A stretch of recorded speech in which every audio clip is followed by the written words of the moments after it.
ആവേശം തോന്നണ ഓരോന്നും ഞാൻ നിങ്ങളുടെ മുന്നിൽ കൊണ്ടുവിട്ടു. അത് കണ്ടില്ലേ? ലോകത്തിലെ ഏറ്റവും വലിയ കാറിനെ ക്യാരി ചെയ്യുന്ന ഷിപ്പാണ് പോയത്. 5200 കാർ ഒറ്റയടിക്ക് കൊണ്ടുപോകും. 7000 ഇലക്ട്രിക് കാർസ് ഇത് അതിനകത്ത് കയറ്റിയിട്ടുണ്ട്.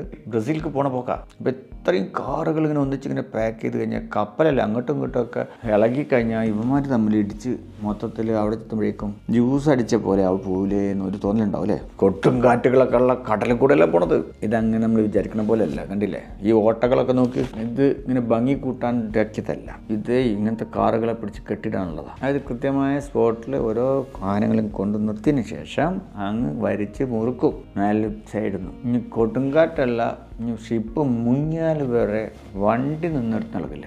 ഇനി ഒന്നും കൂടെ ഉറപ്പ് വരുത്താൻ വേണ്ടിയിട്ട് സൈഡിലൂടെ വീണ്ടും പിടിച്ച് കെട്ടിയിട്ടിരിക്കുക. 4 സൈഡിൽ നിന്നാകുമ്പോൾ ഏത് സൈഡിലേക്ക് പ്രശ്നം വന്നാലും ഓരോ സൈഡിൽ നിന്ന് ഇങ്ങനെ പിടിച്ച് വലിച്ചിട്ട് നിർത്തിക്കോളും.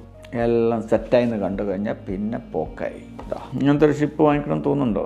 കുറേ കാറുകളൊക്കെ പാർക്ക് ചെയ്യാം, പല റൂമുകളുണ്ടാക്കാം, കടലിൽ പണി പോവാം, കരയിൽ അടുപ്പിച്ചിടാം, മൊത്തത്തിൽ കൊട്ടാരം വരെ ഉള്ളിൽ വേണി പണിയാം. എല്ലാം കൊണ്ട് രാജകീയമായ വാസത്തിന് യോഗ്യമാക്കി മാറ്റാൻ പറ്റിയ ഒന്നാണെന്ന് തോന്നുന്നുണ്ടോ?